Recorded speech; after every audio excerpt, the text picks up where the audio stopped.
5 राज्यों में विधानसभा चुनाव के लिए प्रत्याशियों का ऐलान शुरू हो गया है। राजनीतिक उठापटक के बीच चुनाव जीतने के लिए राजनीतिक दलों ने पूरी ताकत झोंक दी है। नेताओं के दल बदलने का सिलसिला भी जारी है। इन सबके साथ राजनीतिक नेताओं बयानबाजी और गुटबाजी भी अब सामने आने लगी है। वहीं अपर्णा यादव के भाजपा में शामिल होने के सवाल पर उन्होंने कहा है कि मैं उन्हें बधाई और शुभकामना देता हूं। इससे समाजवादी विचारधारा का विस्तार हो रहा है। बुधवार को अखिलेश यादव ने प्रेस कॉन्फ्रेंस करके कई ऐलान भी किए। उन्होंने कहा है कि समाजवादी सरकार में समाजवादी पेंशन योजना शुरू की गई थी। हमारी सरकार आई तो समाजवादी पेंशन योजना दोबारा शुरू की जाएगी। इस बार ये पेंशन 18,000 रुपए साल होगी।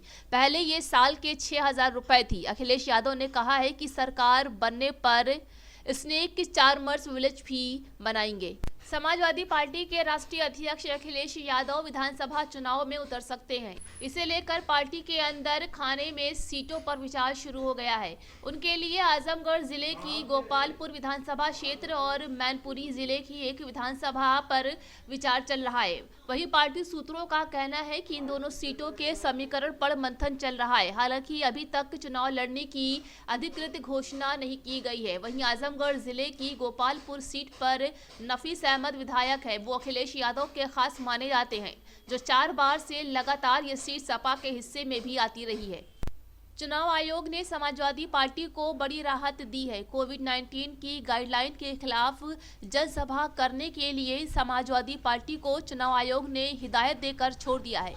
चुनाव आयोग ने समाजवादी पार्टी को हिदायत दी है कि भविष्य में सावधान रहे और पाबंदियों का सख्ती से पालन किया जाए। आपको बता दें कि 14 जनवरी को लखनऊ में समाजवादी पार्टी ने सदस्यता ग्रहण समारोह का आयोजन किया था। समारोह में स्वामी प्रसाद मौर्य और भाजपा के बागी विधायकों ने सपा की सदस्यता ग्रहण की थी। कार्यक्रम में कार्यकर्ताओं की भारी भीड़ पहुंची थी, जबकि चुनाव आयोग ने कोरोना के बढ़ते प्रकोप की वजह से चुनावी रैलियों और जनसभाओं पर पूरी तरह से रोक लगा रखी थी।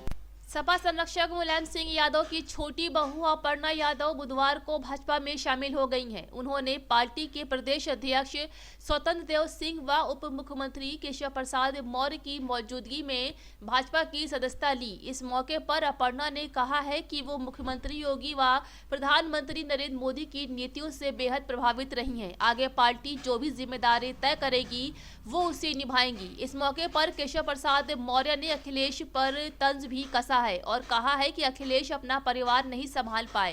कयास लगाए जा रहे हैं कि अपर्णा लखनऊ कैंट सीट से चुनाव लड़ सकती हैं। 2017 के विधानसभा चुनाव में भी वो इसी सीट से चुनावी मैदान में थी। हालांकि उन्हें हार मिली थी। इस सीट पर भाजपा सांसद रीता बहुगुणा जोशी ने भी अपने बेटे के लिए भाजपा से टिकट मांगा है।